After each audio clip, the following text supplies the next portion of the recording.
France Inter.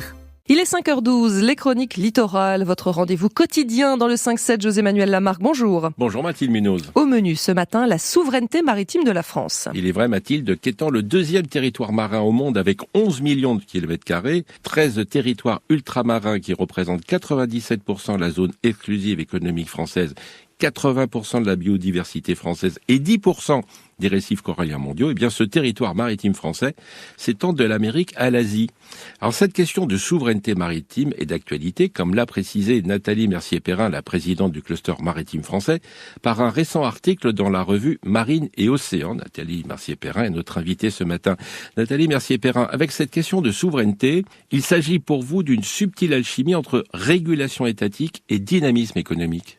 Effectivement, comme vous l'avez dit, la France représente un poids important sur les océans puisque nous avons ce deuxième espace maritime au monde. Je dirais que nous avons beaucoup de voisins puisque la France a 30 États riverains quand même. C'est colossal. Je dirais que la France n'est pas l'Hexagone. Voilà. La France, comme vous l'avez dit. C'est beaucoup plus que ça. Oui. C'est effectivement beaucoup plus que ça. Donc, il faut utiliser ces territoires ultramarins. Oui, parce que quelquefois, il y a des voisins qui regardent aussi nos territoires. Je pense à Donald Trump pour Saint-Pierre-et-Miquelon. Je pense à la Chine pour la Nouvelle-Calédonie. Je dirais que Saint-Pierre-et-Miquelon est un territoire assez extraordinaire où moi, j'ai plutôt tendance à dire, avec le président du cluster maritime de Saint-Pierre, que nous pouvons développer encore l'économie maritime et l'économie hexagonale à partir de Saint-Pierre-et-Miquelon. Donc, ces territoires, surtout quand ils sont au bord et aux portes de ces pays dont vous parlez, sont plutôt des zones à développer économiquement, justement, parce qu'on est au plus près de ces territoires qui ont des enjeux très particuliers. Donc moi, j'en ferai plutôt des points de force. Ah, mais on est tout à fait d'accord. Et puis, sur l'autre sujet, vous l'avez dit, alors il faut effectivement se méfier. Moi, je voudrais parler de la Polynésie. Si on regarde aujourd'hui, la Chine développe beaucoup de complexes hôteliers, en particulier en Polynésie. Il y a un complexe qui sortira en 2025. Et donc ça nous invite effectivement à se dire, ces territoires ultramarins, d'abord, ils ont une richesse pour l'Hexagone incroyable, mais ils ont un fort développement régional, local, que l'on voit pas, que l'on voit peu. Donc on doit aussi effectivement continuer à prendre conscience que ces territoires sont des vrais leviers de développement économique pour nous, Français, sur ces 11 millions de kilomètres carrés. Et puis ces territoires, ils sont quand même traversés par deux types, je dirais, de routes, les grandes routes maritimes. Oui. Je rappelle que tout ce que l'on consomme passe par le maritime, à plus de 90% dans le monde.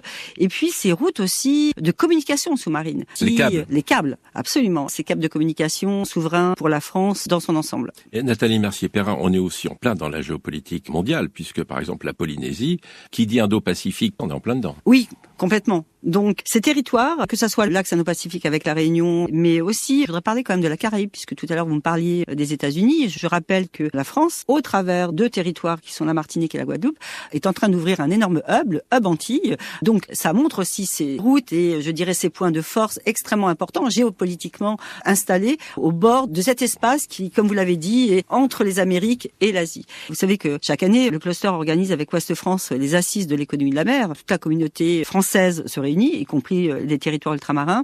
Mais c'est vrai que je me dis qu'on devrait réfléchir à trouver un temps fort qui serait peut-être des assises indo-pacifiques et des assises atlantiques, caribéennes, pour montrer et développer et travailler avec nos partenaires régionaux ces économies dont les Français de l'Hexagone n'ont pas forcément conscience. Et on n'oublie pas, bien sûr, la route du pôle. Oui, vous avez complètement raison. C'est un point qui est complètement stratégique. Et Nathalie Mercier-Perrin, le cluster maritime français, vous êtes un point d'appui pour toute la pêche française, mais sur les 11 millions de kilomètres carrés. Et c'est vrai que je voudrais prendre quelques instants pour saluer tous les gens de mer, les marins-pêcheurs, et leur dire ô combien ils sont dignes de leur travail quotidien. Ils doivent être fiers de leur environnement social. Je soutiens évidemment les pêcheurs, et moi je trouve qu'on a plutôt intérêt à progresser et à se mobiliser de manière positive. Les gens de mer le sont, ils le sont. Merci à vous Nathalie Mercier-Perrin, vous êtes la présidente du cluster maritime français, un site internet cluster-maritime.fr. À demain Mathilde Munoz. À demain José-Manuel Lamarque.